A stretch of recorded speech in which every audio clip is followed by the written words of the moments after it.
Assalamualaikum warahmatullahi wabarakatuh. Waalaikumsalam warahmatullahi wabarakatuh. Bismillahirrahmanirrahim. Alhamdulillahirabbil alamin wassalatu wassalamu ala sayidina Muhammadin wa ala alihi wa ashabihi ajmain, amma ba'du. Bapak sekalian, para jamaah yang kami hormati, baru saja kita baca surat Al-Baqarah ayat 1 sampai dengan ayat 6. Maksud atau arti terjemahan secara umum mungkin akan kita bacakan atau kita jelaskan selanjutnya ya Pak ya.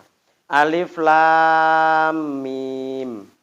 Ini Alif Lam Mim ini para ulama tidak ada yang berani memberi arti. Karena memang dalam bahasa manusia tidak ditemukan Pak. Artinya apa itu ora enek. Cukup kita meyakini bahwa memang Allah itu memiliki sesuatu yang manusia tidak harus paham. Catat ya Pak ya. Allah memiliki sesuatu yang manusia kadang tidak harus paham, tapi harus mengimani. Cukup iman Pak. Alif Lam Mim ya Alif Lam Mim gitu. Demi Allah yang menciptakan Alif Lam Mim, begitu aja. Jadi artinya apa? Artinya apa? Tidak ada yang tahu. Makanya para ulama sering menerjemah Allahu a'lamu bimuradihi. Allah lebih tahu apa yang dimaksud dengan Alif Lam Mim. Dengan kata Alif Lam Mim tadi, begitu. Lanjut. Dzalikal kitabul la raiba fih. Kitab ini Al-Qur'an maksudnya ya Pak ya. Tidak ada keraguan sedikit pun di dalamnya. Jadi Al-Quran ini merupakan kitab suci yang sudah dinyatakan oleh Allah sendiri, tidak ada keraguan, tidak ada hal yang janggal. Artinya apa? Kebenaran mutlak di dalam Al-Quran. Al-Quran merupakan wahyu yang mengandung kebenaran yang mutlak, tidak bisa dibantah oleh siapapun. Artinya Al-Quran ini, Allah menurunkan Al-Quran ini adalah mengandung sebuah kebenaran yang manusia tidak akan bisa membantahnya nanti. Karena ini merupakan sebuah kebenaran. Isi daripada Al-Quran semua adalah sebuah kebenaran. Jadi benar adanya. Benar menurut Allah, benar menurut manusia. Kalau manusia belum mampu memahami isi Al-Quran, mungkin keterbatasan kemampuan manusia. Begitu ya Pak ya. Terus, hudal lil muttaqin.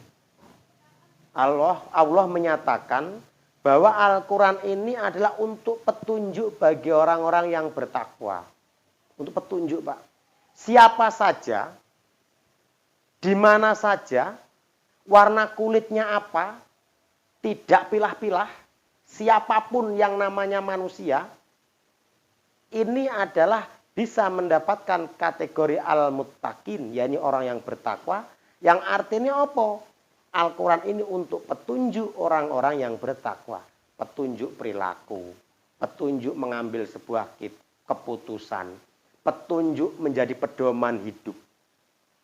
Makanya kalau mengatakan Al-Quran itu sebagai way of life, katanya kan begitu ya.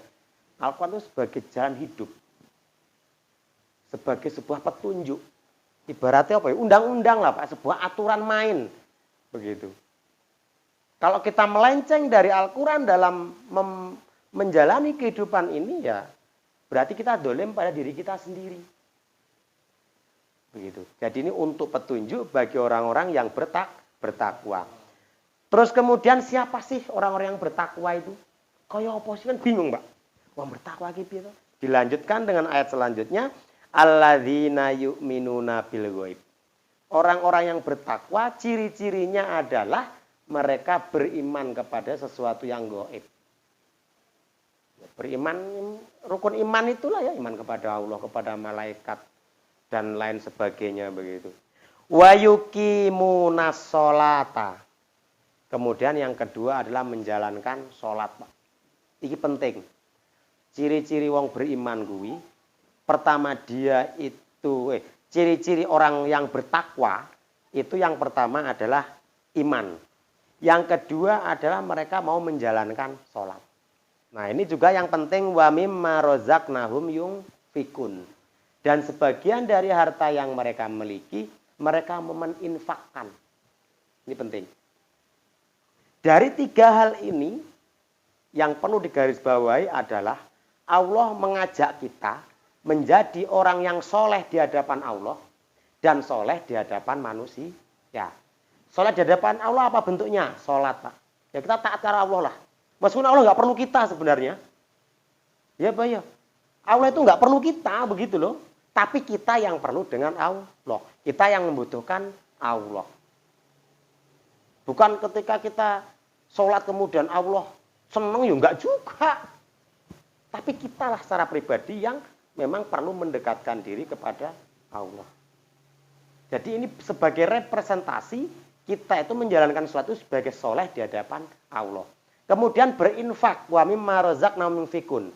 Ini representasi kita soleh di hadapan manusia.